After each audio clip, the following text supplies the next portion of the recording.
Hi, and welcome to Decoding AQ, helping you to learn the tools, mindsets, and actions to thrive in an ever-changing world. Hi, and welcome to the next episode of Decoding AQ. With me today, I have Professor M.S.Rao. He's a Ph.D. He's in fact ranked the #1 top global thought leader and influencer on entrepreneurship. So welcome. Thanks for having me, and thanks for giving me this wonderful opportunity, especially after the brainstorm. Yeah. Well, Professor M.S.Rao is the father of soft leadership and the founder of MSR Leadership Consultants based in India. He's an international leadership guru with 40 years experience as an executive coach. He's a prolific author, in fact, amassing 50 books, including the award-winning See the Light in You. It's an inspiring book, which the Holiness Dalai Lama wrote the foreword. Thank you. That's on screen for people who are watching the video. The book enlightens readers to lead every moment in their lives with purpose and meaning. And it implores us to follow the philosophy of health first, education second, and wealth third, to lead a happy and meaningful life, something that really resonated with me.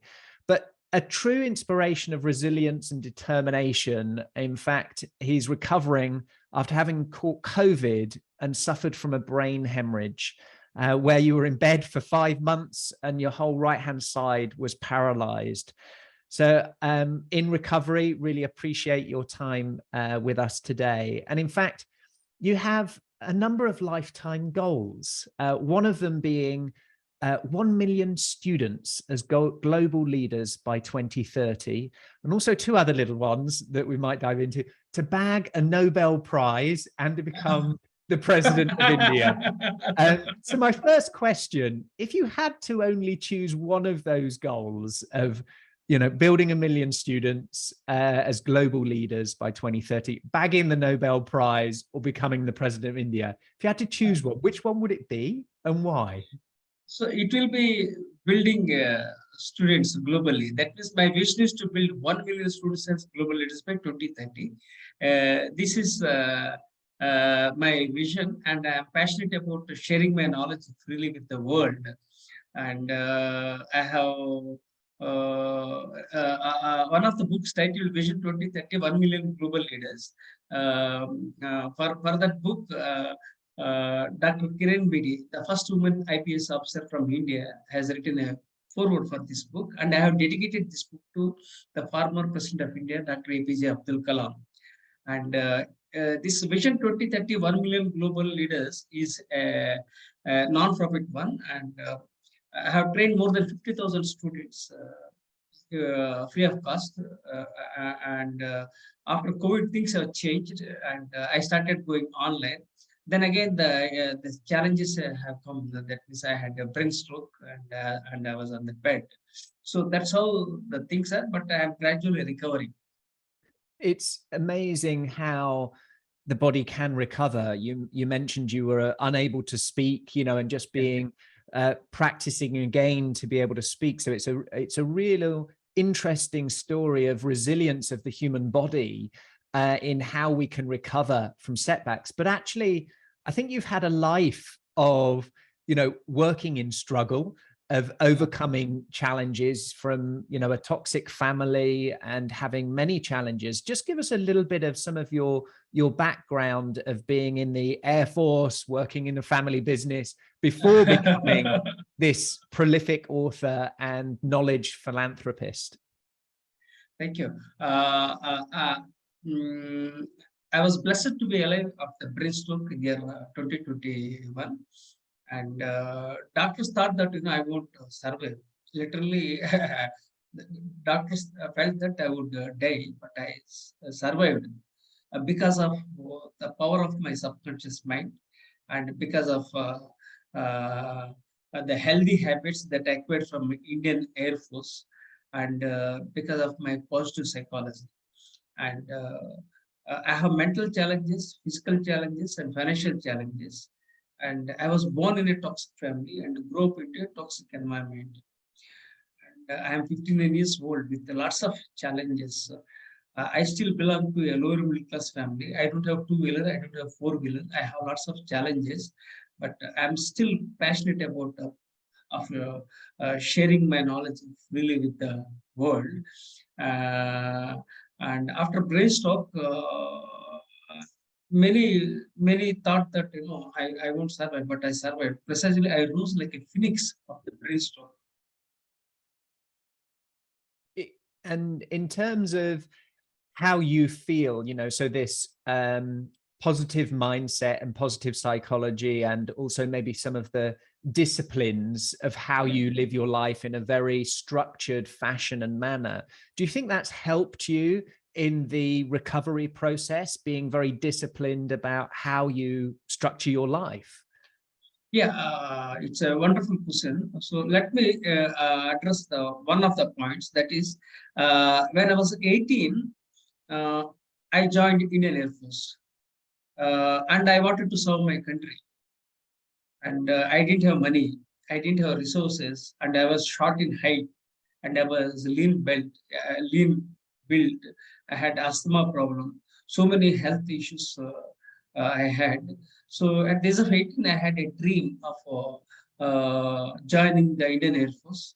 Then I was a college dropout, and I was lucky that I joined Indian Air Force, and I was lucky that I came out my toxic parents and toxic siblings.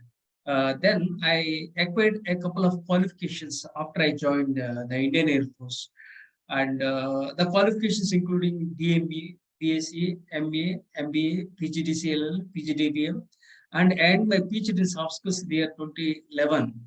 So it's very obvious that I'm very much passionate about acquiring knowledge. All these qualifications I acquired through private education, not through regular education.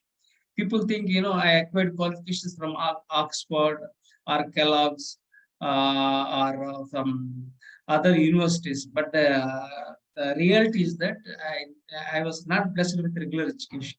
So I had that gap. So then I thought, I was not blessed with these opportunities of having a regular education. So I started I wanted to coach and mentor students. And then what happened after I joined the Indian Air Force, I served for only for 12 years in the lowest rank of corporal, lowest rank in the corporal. Then I joined business. So I was a soldier. Then I became an entrepreneur, but I was let down by my own father-in-law and other relatives. So that was one more challenge. Then I was into business for close to 13 years. Then I entered into teaching, and then I entered into teaching, and I became an educator. Then gradually, I started becoming an author.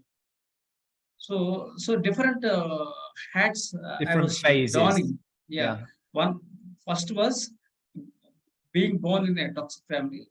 The next up is I was a soldier. Second, I was an entrepreneur. Then I became an educator. Now I have become an author. Currently, I'm an author. I don't know where I will be next. Probably I will become a philosopher in the future. Could because be. of the Could be. it's because of the challenges I encountered. Probably I become a very good philosopher. So the bottom line of all the my interviews or books or whatever it is, I'm passionate about acquiring knowledge, and I'm passionate about sharing my knowledge freely with the world. It's interesting, that philosophy of the three parts, of health, education, and then wealth. I remember a number of years ago an interview with somebody who said, live your life in thirds: serve, learn, and earn. And it's very similar. Excellent. It's very similar. Excellent. I like this sort of approach to a balance of what are we contributing, and in order to contribute, we have to have opinion, we have to have education, we have to have some elements in there, and experience, lived experience, that we then digest and decide, what do we want to share next? So an educator and author, very combined, and maybe, as you said, philosopher next. I'm sure there's elements inside the books that is very much touching on those elements of a philosophy of life, of what you've observed from what shaped you, from a toxic family, being then, you know, low ranking in the Air Force, joining the family tea business, you know, to actually creating, what kind of environment do I want to create? What kind of balance needs to be restored, whether that's gender balances. I know that you write a lot. You're part of the He for She campaign with the UN. And really, I'm interested, as this father, as you put it, of soft leadership. Tell me a little bit more about, what do you mean by soft leadership? What does that mean? Okay, I'll talk about soft leadership because I have a couple of books. Okay, this book we'll discuss later. This is See the Light in You, for which the Nobel laureate, His Holiness Dalai Lama, has written a foreword. So this we will discuss later. This book, briefly I'll talk. This is the book on gender and diversity. For this book, the Vice President of India, the former Vice President of India, Mr. M. Venkaiah has written a foreword, and I have dedicated this book to Rosa Parks, Maya Angelou, and Oprah Winfrey. Okay, so I have signed up for hashtag He for She and advocate gender equality globally. Second, the one which you are going to talk about now, soft leadership. This is a book I would briefly talk about. This book, I'll speak now. This soft leadership is a new perspective I have coined, and I have written around 7 to 8 books I have written about soft leadership. And when I was teaching for MBA and EMBA students, they felt that there was some gap in the leadership styles. They were telling us that we have autocratic style, democratic style, laissez-faire. So lots of servant leadership like that, we are having. So we are looking for some new kind of leadership. Then I thought, since I have done research in soft skills, I think around 10 books have been published on soft skills alone, because I have done research in soft skills for 4 years. Then I did research about, on soft skills. Then I have blended with the leadership, because leadership is very close to me. So then I have started this new concept, that is soft leadership. This is the origin of soft leadership. And this book, this soft leadership is all about people orientation without compromising task orientation. That means the soft leadership talks about all generations, not only baby boomers or Generation X or Generation Y or Generation Z, but it's useful, it's relevant for all kinds of generations. This soft leadership helps achieve peace and prosperity for the countries. The soft leadership helps organizations to achieve excellence and effectiveness. This is briefly about soft leadership. And the book, this soft leadership is the latest book. This I like very much. Why? Because the father of modern marketing, Philip Kotler, has written a foreword for this book. He is a very renowned person. He has written foreword for this book. And I have dedicated this book to Peter Drucker, the father of modern management, and the father of modern HR, Dave Ulrich, has created a code by connecting 11 C's of soft leadership. So this is the story behind this soft leadership.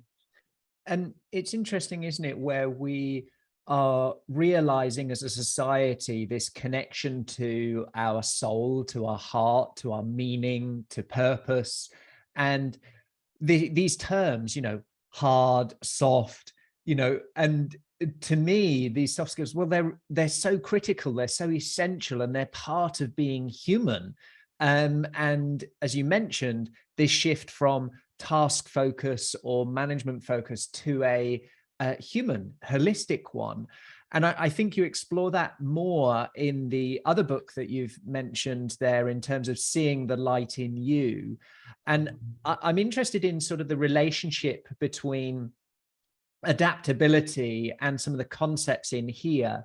So where whatever moment we face in life, we do that and live it with purpose and meaning. So I'm just interested, what was the inspiration behind that book? Was it a trigger? Was it an event that happened for you, Professor M.S.Rao? What was it that said, this is the next one for me? No, it's a very apt question you have asked, and nobody has asked this question. Now I'm telling, because the trigger was, because whenever I write a book, I get some trigger on my mind. This is the area I have to focus on. So let me briefly explain. I have written books, around 50 books have been published so far. Okay, that's fine. I started with education, and I started writing about students. I started writing about teaching, training, and then again leadership. Then again, I wrote books on CEOs also. Okay, executive education also. I have written a couple of books. This book is very unique. The recent one is for which His Holiness Dalai Lama has been. In India, what was happening when I was teaching in the colleges, the suicides were rising in India. Okay, because of the kind of education which was not good. So some students committed suicide. Then I thought, let me explore this perspective, because I'm passionate about students. Then I thought, why not to write a book addressing the suicides. Then I started covering about divorces, mental illness. Like that, I started focusing all those things. So this is the origin of this what that called book titled "See the Light in You." So then what happened? Then I wrote a manuscript. Then I thought, for this book, I think the right person is His Holiness Dalai Lama. He's a Nobel laureate. Then I thought, I don't think he will agree to write a foreword for my book. But still, I persisted, because I never give up. Okay. Then I sent a manuscript. Okay. Then His Holiness Dalai Lama has read the manuscript and appreciated. Then he has written a foreword for my book. This is the journey of my journey with His Holiness Dalai Lama. So, a simple trigger on my mind, that is about suicides. That was happening at that time in India when I was teaching in an educational institution. That trigger, whenever I get trigger, I write down. I have the habit of writing the things. Now I can't write because my right hand was paralyzed. I can't write for the last 1.5 years. I have so many problems. Okay, no problem. Then what happened? Then His Holiness Dalai Lama has given forward. Then the book was published. Then again, what happened? Then the pandemic has started, and again it's required, because after pandemic we started focusing more on mental illness. So this is how that small trigger on my mind that suicides by students led to that. Then mindfulness, then areas, the divorces, all those things I have covered. Taming the monkey mind, all those things then I have covered. It led to a book. This and this the journey with His Holiness Dalai Lama has started. So I'm always grateful to His Holiness Dalai Lama for writing a foreword this book in front of everyone. I'm expressing my gratitude to His Holiness Dalai Lama, and I don't think I can get I don't think I can get what is that called forward from any person noble like His Holiness Dalai Lama in my life. I don't think I will get, because he's a noble laureate. Amazing, and he's the right person. He's the right person to write a foreword for this book. And it's interesting, isn't it? The an idea initially lives rent-free in our mind, and we then have, and that's triggered by an experience. So your observation of students and how many were suffering from suicide, said, yeah, okay, what can I do about this? And then researching, creating a book, and it evolving into more of a rounded view that maybe is more of a philosophy about mental health and wellness and how to live effectively regardless of our situation, regardless of our context, is incredibly empowering. Do you feel the expression of writing, because, you know, in the last decade, just over a decade, you've written so many books, and what's really beyond, I observe something, I have an opinion, I want to research and I want to educate people, what is part of driving it that manifests in books? Because there's lots of different ways we can share our message. What was the connection for you, for someone who, like you mentioned, you know, dyslexic as a child, had very challenging, drop out of college, to then decide, crikey, I'm going to write some books. What was it that was the trigger point for that medium and that method of education? I myself don't know why the journey has come in this maybe because of the destiny, or I don't know, some superpowers have driven me, because I was a college dropout, and I was into military, then again business, then again education, then I into writing, then now I may become a philosopher. So this is how my journey has started. Sometimes I find myself, I don't know how things went in this way. It is something very shocking to me. I don't know how it has happened. And the biggest shock for me is the brainstorm. Brainstorm. Yeah, And let me I touch on forgot to that. tell you, after the brainstorm, my right portion of the body was totally paralyzed. Yeah. Okay. And I was on the bed, ICU, intensive care unit in India, we call.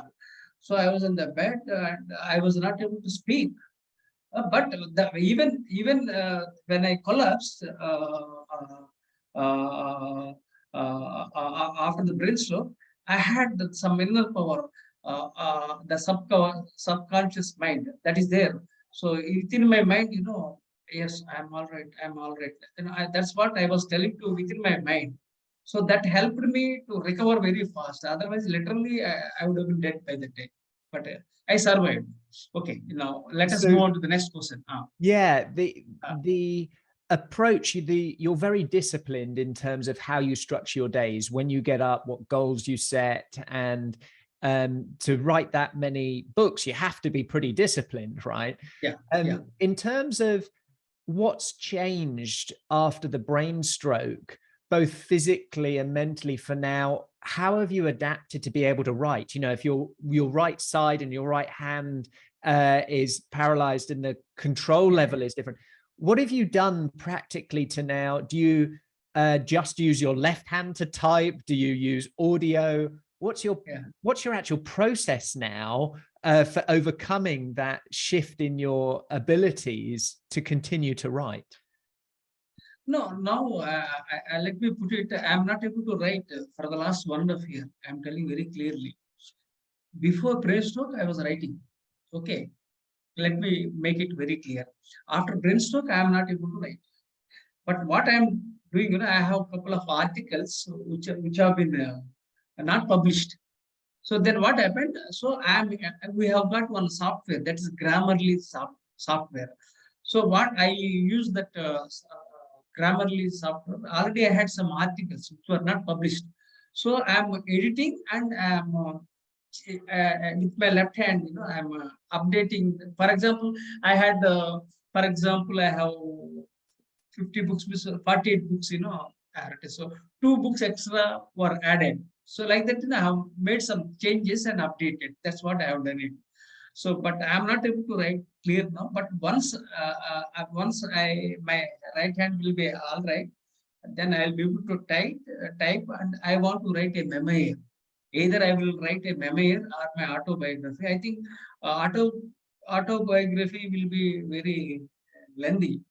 But I read so many autobiographies in my life, like Mahatma Gandhi. So many books I have read. More than I have read thousands of books in my lifetime. Okay, that is one more thing. So what I would have to say is that I am still typing with my left hand, limited access. So I was using my time uh, by watching YouTube channels and by giving interviews. Earlier, what I was doing, I was mostly writing. Now, what I am doing, I'm speaking because I can't write. I'm speaking. So I have utilized that opportunity in a positive way. I Yeah. hope you. So I hope you, you got my point. yeah, you've So, and now I adapted. can't write. So Yeah. I'm talking. For example, today I have an interview. Tomorrow I have one more interview. That is says education. Tomorrow I have an interview. Day for yesterday, I had three interviews. Three same Yeah. one day, three interviews I have given. And yesterday I didn't do anything because I had some function. And today I have interview with you. Now we are having like Yeah. tomorrow I have interview with says very reputed one. I have tomorrow commitment. Again, day tomorrow I have one more interview. So since I can't write what I'm utilizing my time in such a way that whatever the knowledge are, that is I can speak. I can write, at least I Yep. can speak. So I'm utilizing my time in that way. And secondly, now coming to this discipline which you are talking, I get up usually morning 4 o'clock, night 10 o'clock I sleep. This is my journey, and I don't go outside, and I live with my wife, and I don't have any expectations. I don't go for money also. So I still belong to a lower middle class family. So I'm happy with what I am doing, but I'm happy if I can add value to others and make a difference in the lives of others. And it's interesting. So that drive to educate, to add value, to serve, when a challenge of how you did that before in writing was no longer available, how else might I do it? Until that returns, right, let's read, let's watch YouTube, let's do speaking, let's do interviews, so that you can still serve in some way. And as we come to a few parts I want to cover off in terms of your view of the future of work, around all of the change that's happening, and you've experienced a lot of change, your clients are experiencing a lot of change, and you do a lot of research. What do you feel are some of the most essential skills that people need to focus on? You talk about soft skills. Are there any specific things that you've seen great leaders or great teams really highlight to be able to inspire others of, all of this that's going on, all these things I could do, all these books I could read? Where would you advise people focus on to be the most successful in the future? See, the skills, what I feel is that, we need to reinvent with the changing times and technologies. That's one thing. And the future world will be high tech, volatile, uncertain, and VUCA world. I think VUC. I think V means what is volatility. U means uncertainty. C means complexity. A means ambiguity. The future world will be high tech. It's a VUCA world. So lots of challenges. So we must be prepared for all kinds of challenges in the future, because the future world will be high tech. And secondly, these young people are very smart and brilliant. So now currently the millennials are leading, and the next generation, that is centennials. I think what I would like to centennial means X, Y, Z. So Z generation I am talking. So there's a lot of there will be lots of changes and challenges in the world. So we must be prepared to raise to the challenges. Now coming to the skills, skills are changing some, from time to time, but we must emphasize on soft skills, which are very much required. People think soft skills means it's okay, but soft skills are really required. Not only any one level. Soft skills are required for lower level, middle level, top level, and the soft skills are required more in what that called top level management. So the future, the skills also we expect more and more skills in the future related to artificial intelligence. So lots of changes are going to happen in the near future, and we can't predict what happens next. This is what I strongly believe. And so that discipline to realize we're living in a VUCA world, to understand the reinvention required because we're in a high-tech environment, and to underpin that with these human skills, these soft skills, will help us in doing that. Are there any, simple tips or things that you could advise people in their daily practice? You mentioned your daily practice of get up at 4 o'clock, go to bed at 10 p.m. You do part in the morning where you're learning and educating, part yourself, and part in the afternoon of where you're sharing that knowledge. Is there some tips that people could start doing today that could help them thrive in this VUCA world, in this complex environment that is now high tech and accelerating? What would you advise? My message is very clear. Be passionate about what you are doing. This is what I do. And second thing is be patient, because results won't come just like that. It takes its own time. So be passionate, be patient, and be persistent. This is what I strongly believe. These three are these three are the pillars of anything. One is be passionate about what you are doing. Okay, because passion is the key to everything. The second thing, be patient, because you won't get results quickly, or it takes time. People think, they want results quick, especially young people. It doesn't happen. The third thing is persistence. Persistence is out of the three things, persistence is the most important thing. See, if you look at my own example, I persist a lot. I persist. See, for example, my 100 first manuscript I sent for publication. I sent it to more than more than 100 publishers. Finally, one guy came forward to publish my book. So it is because of the persistent. Now I am looking for writing a foreword for next book. I have one more book on strategy. Of course, I had to edit, and it's not yet published. So again, I am also persisting to get a foreword written by an eminent person. So I'm thinking. So like that, these are the basic things you must make a note. And coming to the skills, skills are changing from time to time. But the thing is that soft skills are very much required. That's what I think. And adaptability is very much required. When you look at leaders, okay, we talk about resilience. That means moving forward despite having setbacks.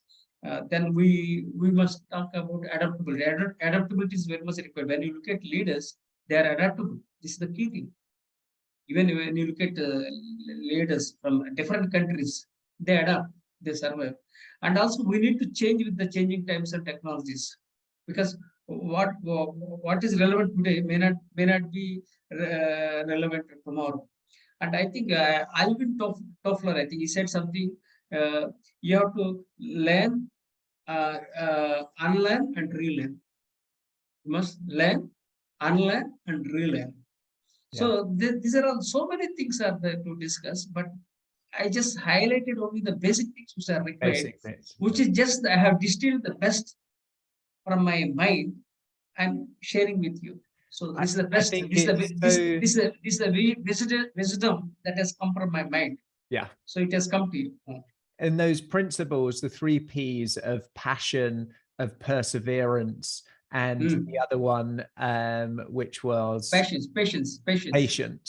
It's interesting, isn't it, when we're in a world that is so addicted to, I need it feedback now, I need it straight away. So to have that discipline of patience with perseverance, I think, go hand in hand. And then your other aspect where you mentioned about reinvention, of unlearning, that's one of our dimensions of adaptability in our model, is that with new information coming in, what may have worked yesterday might not work today or tomorrow. So we have to reevaluate and unlearn to relearn, which is really powerful. If people want to get in touch with you, Professor, what's the best way of them doing that? My name is Professor M.S.Rao. Okay. My books are available on online, and you can purchase the copy of my books on Amazon, and you can buy any of these books. And I have other more than 50 books. That's one.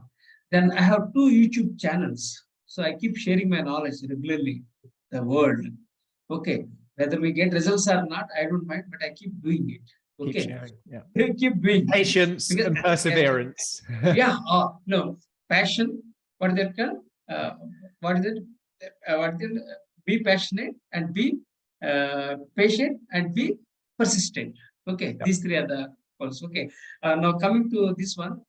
So I have 2 YouTube channels, and I keep sharing, and I have 4 blogs, and I keep sharing my knowledge, and I'm available on various social media platforms, especially on LinkedIn, because LinkedIn is a social, professional network.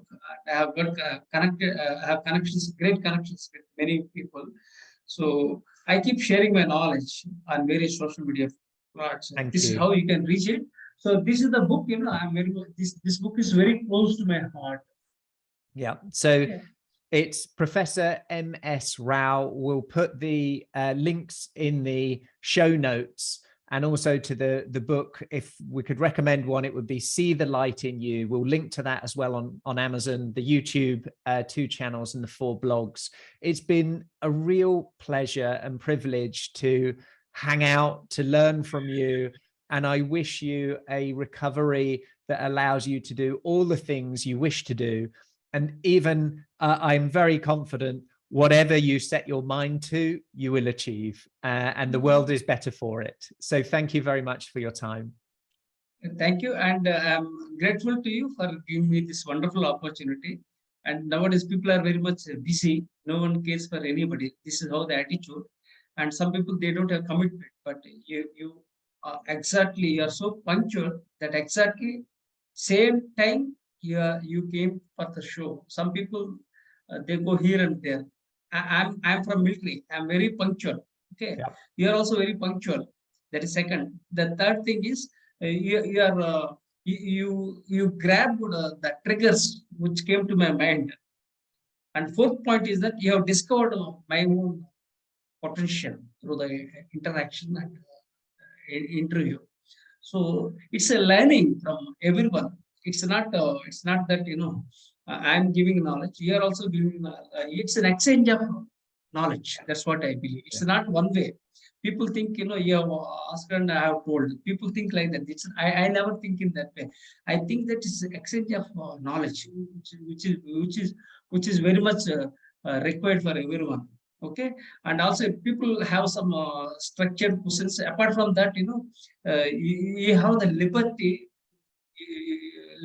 to ask questions, and you have given me enough liberty to me to speak. Okay, so I felt very happy. You have touched my heart. I'm grateful to you for giving this wonderful opportunity with gratitude. Thank you. Namaste. Namaste. Do you have the level of adaptability to survive and thrive the rapid changes ahead? Has your resilience got more comeback than a yo-yo? Do you have the ability to unlearn in order to reskill, upskill and break through? Find out today and uncover your adaptability profile and score, your AQ. Visit AQai.io to gain your personalized report across 15 scientifically validated dimensions of adaptability. For a limited time, enter code PODCAST65 for a complimentary AQ-Me assessment. AQai, transforming the way people, teams and organizations navigate change. Thank you for listening to this episode of Decoding AQ. Please make sure you subscribe on your favorite podcast directory, and we'd love to hear your feedback. Please do leave a review and be sure to tune in next time for more insights from our amazing guests.